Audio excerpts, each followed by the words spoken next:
Sa pagkakataong ito, ating pag-uusapan, ano nga ba ang itinatago ng gobyerno ng China pagkatapos ng baha? Bakit tila baga nagpapanggap lang sila na tinutulungan nila ang mga citizen ng China? At bakit itinatago nila ang sobrang grabe na sakuna na nangyari sa kanilang lugar?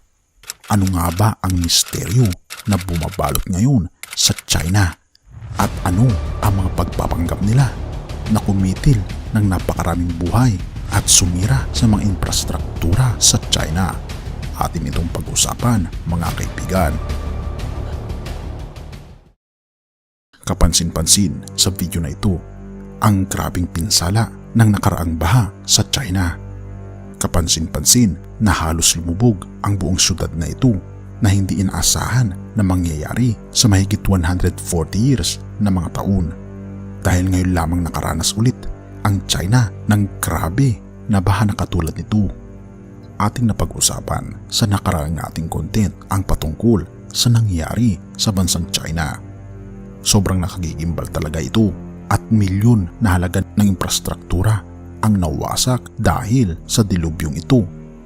At milyon-milyon din ng mga tao ang apektado dahil sa trahedyang ito. At bakit hindi ito pinag-uusapan at inilalabas ng China sa mundo? At ito ang pag-iisip patungkol sa mandate of heaven na pag nagkaroon ng matinding dilubyo sa bansa o mga problema na talaga namang grabe sa bansa, ay sobrang apektado ang leadership ng presidente o hari ng China. At dahil dito, ito raw ang batayan na kailangan ng pagguhin ang gobyerno ng China.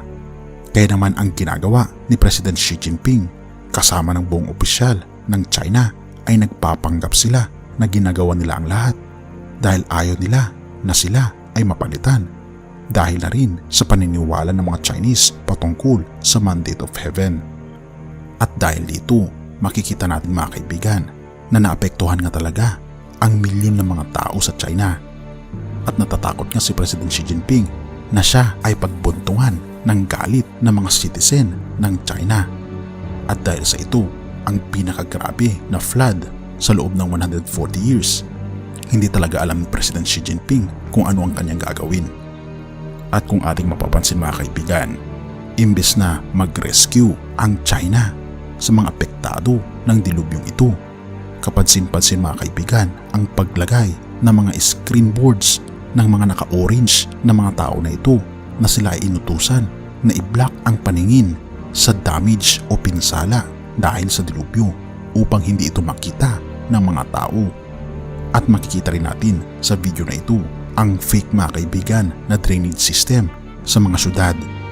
Kapansin-pansin kasi mga kaibigan, palamuti lamang pala ang tila baga drainage na mayroon ito dahil binuksan nila ang drainage na ito at wala man lang butas dahil ito lamang ay palabas na tila baga may drainage system ang China, pero ang totoo niyan wala pala.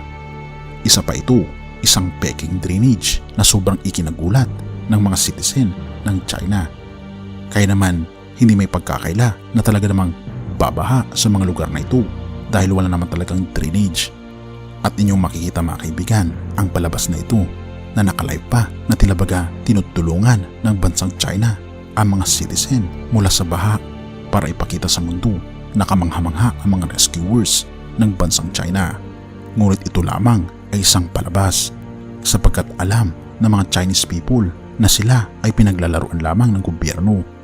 Kaya naman hindi sila nagbubulag-bulagan patungkol sa mga nangyayari ngayon sa China. Kaya napakarami ang nagpapakita ng mga bagay na ipinapalabas ng gobyerno ng China sa mundo upang ipakita na ginagawa nila ang lahat ng kanilang effort para magmukhang kaaya-aya ito sa buong mundo. Makikita mo mga kaibigan ang ginagawa ng gobyerno. Nag-i-spray sila ng tubig na para bagang umuulan habang ginagawa ang pagtutulungan ng mga trabahador ng gobyerno. Ngunit makikita natin mga kaibigan na isang netizen ang nag-video ng video na ito na makikita na mayroon ding isang tao na naka-host na nag-i-spray sa mga tao na tila baga tumutulong para sa kalamidad. Isa pa ito mga kaibigan na video. Kung inyo makikita, parang napakatindi ng rescue operation na ito na napakarami pa ang mga nagpupungkal ng lupa Ngunit kung iyong makikita mga kaibigan, isang netizen na naman ang nagpakita ng view sa karatig na site na ito. At kapansin-pansin mga kaibigan na tila baga palabas lang ang ginagawa nilang rescue operation. At ang sobrang nakakalungkot na ginawa ng gobyerno ng China ay nang dinivert ng opisyal ng gobyerno ng Beijing ang tubig patungo sa mga karatig na mahihirap na mga lugar ng China. At dito umapaw ang tubig sa kanila. Nakapansin-pansin na halos lumubog na ang lugar na ito, na ang mga tubig na ito ay galing sa Beijing kasi gusto lang ipakita na ang sentro ng China, ang Beijing, ay hindi tinatamaan ng dilubyo. Hindi ba't napaka-selfish ng gobyerno mga kaibigan ng China dahil dito? At kapansin-pansin mga kaibigan, ang isang post na ito na umiiyak pa ang isang citizen na kung saan pinipigilan niya ang pag-demolish sa mga bahay dahil sa baha at pinipigilan siya ng mga opisyal ng gobyerno dahil kinakailangan daw na ito ay mangyari para miligtas ang lugar ng Beijing. At kahit na lumaban ang mga Chinese people ay napakalakas mga kaibigan na mga kasunduluhan ng China at wala sa kanila ang kayang lumaban dito. Kapansin-pansin rin mga kaibigan ang isang rescuer na ito na naipost na talaga namang pagod na pagod. Ngunit inyong makikita mga kaibigan, ito ay halos taon-taon na pinopost sa social media. Kung makikita nyo mga kaibigan ang nakabilog na mga dates ay magkakaiba ito ng dates at isang picture lamang ito. At tuwing may dilubyo mga kaibigan, ito ang laging pinopost ng mga Chinese para ipakita sa mundo na ang mga rescuers ng China ay talaga namang ginagawa nila ang lahat para mailigtas lamang ang mga tao. Hindi ba't nakakalungkot mga kaibigan na ito ang nangyayari ngayon sa bansang China dahil hindi genuine ang pagtulong ng gobyerno sa mga tao. At napakaraming mga tao sa China ngayon ang sobrang nangangailangan ng tulong dahil hindi sila tinutulungan ng kanilang gobyerno. Mga kaibigan, nakakalungkot mang isipin, ngunit kailangan natin silang ipanalangin dahil wala tayong ibang magagawa kundi panalangin na nawa ay maging ligtas sila at ma-overcome nila sa tulong ng ating Panginoong Diyos ang dilubyo na tumama sa kanilang lugar. 1:14 verse 13 to 14. Ano man ang inyong hingin sa pangalan ko, iyon ay gagawin ko upang malulhati ang Ama sa pamamagitan ng Anak.